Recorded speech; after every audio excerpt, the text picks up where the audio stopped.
moi je suis ce que fait Kanade, la japonaise dont vous avez vu la vidéo, mais si on pense que le mouvement régénérateur est inné, donc c'est quelque chose qui est complètement naturel, donc il n'y a pas vraiment de technique ou de procédure. Et voilà, moi au fur et à mesure on a besoin effectivement de découvrir un petit peu ce lâcher prise et ce mouvement. Mais au bout d'un certain temps, il suffit juste d'y penser, là, voilà, on laisse, hop, et puis hop, le corps il part, on ne sait pas pourquoi, et on le laisse faire, et puis voilà. Donc il n'y a même pas besoin de technique, mais au départ, bon, bah, on a peut-être besoin de se rassurer ou de se dire comment j'atteins ce calme, ce lâcher prise, parce que le but c'est vraiment de lâcher prise, et puis que c'est le corps qui prend le contrôle de l'énergie qui vous traverse, peu importe, voilà, c'est ça. Donc la technique de la japonaise qui est du maître de Noguchi, bah, c'est en fait de détendre le plexus solaire, donc de faire 3 exercices. Donc on met les mains à peu près au plexus solaire, on va pas trop réfléchir, d'inspirer et quand on expire de pencher et d'expirer l'air par la bouche le plus possible et après de se détendre, de lâcher la tension dans les bras et de rester le temps qu'on veut dans la posture et de remonter en inspirant et de le faire normalement 3 fois ou 5 fois, 10 fois, peu importe. Le but c'est d'être détendu, de bailler, d'être là quoi. Donc je monte.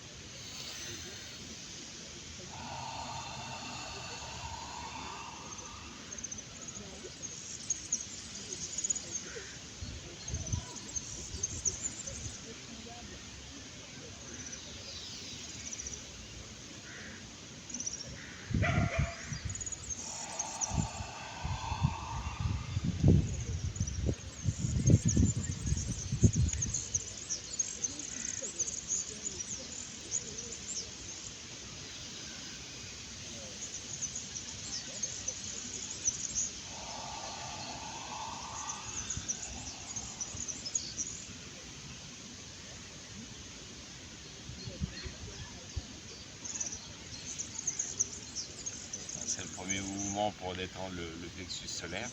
Bon, après on peut aussi, pour aider un peu plus à ce mouvement-là, tendre et détendre les épaules, soit en inspirant vers le haut et puis en lâchant. Pareil en arrière.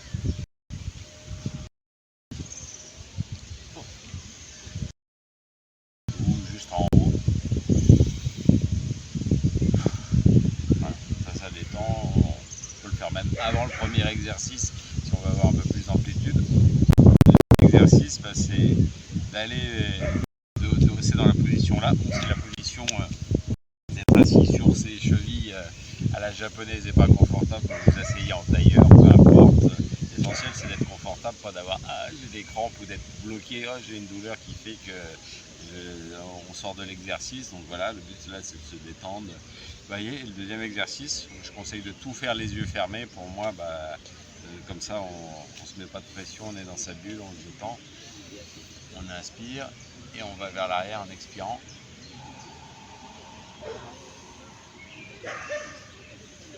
Quand on est au bout du mouvement et de la respiration, on lâche d'un coup. Après, on fait la même chose de l'autre côté.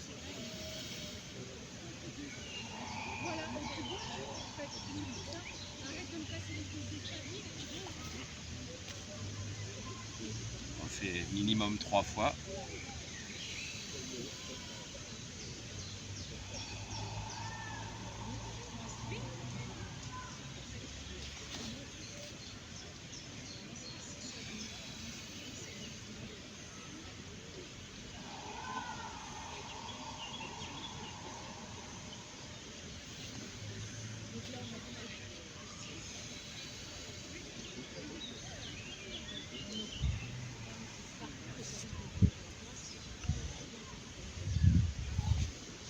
Si on a envie de bailler, de se détendre, de prendre du temps, on prend ce temps-là. Il n'y a pas de chronomètre, il n'y a rien. C'est chacun à son rythme.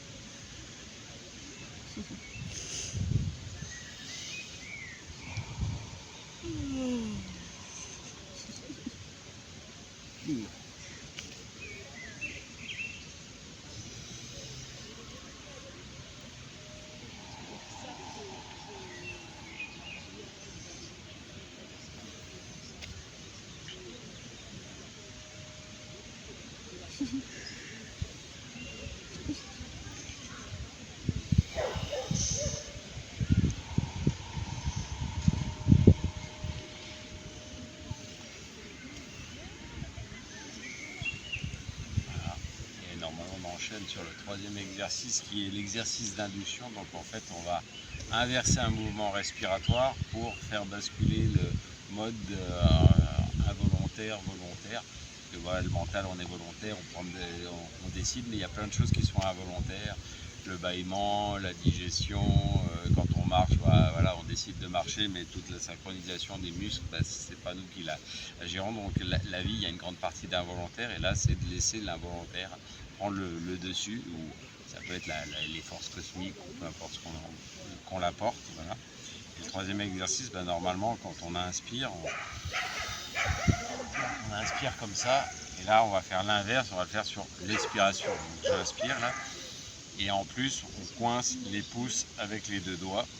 Bon, ça, effectivement, ceux qui sont dans le groupe, ils expliquent ça. Il y a un militaire qui a un dojo qui explique ça. C'est parce que quand on est dans le fœtus de la mère, on se tient les pouces avant de les donner. Je sais pas, c'est peut-être pour se reconnecter à quelque chose de particulier, mais voilà. Donc moi, j'inspire et je vais aller sur l'expiration en arrière. Donc toujours les yeux fermés, j'inspire. Et j'expire.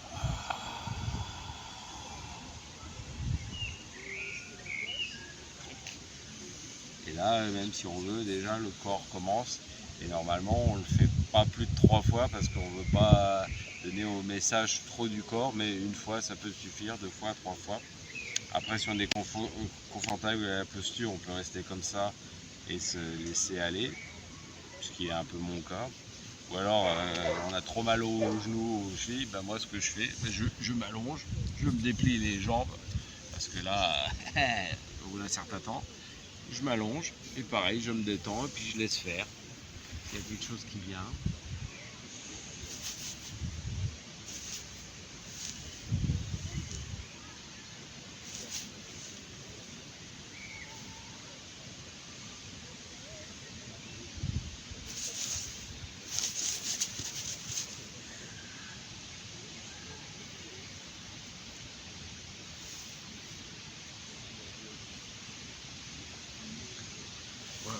Au début, ça peut être très doux, très fort, voilà, où il peut se passer rien, voilà, on laisse l'énergie de la vie pétiller en nous, on se détend, voilà.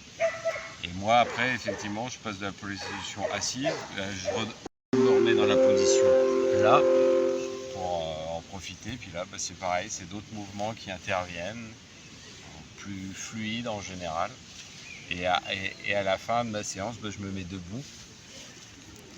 Et debout, c'est pareil, les yeux fermés, il y a les jambes qui commencent à vibrer, le corps, d'autres choses. Et puis on laisse faire, ça peut être très doux, des fois ça peut être une sorte de transe, des fois ça peut être une sorte de danse comme ça. Donc tout ce qu'on veut. Et puis chez moi, il y a même des mouvements de sigle infini, voilà, je suis dans des trucs comme ça.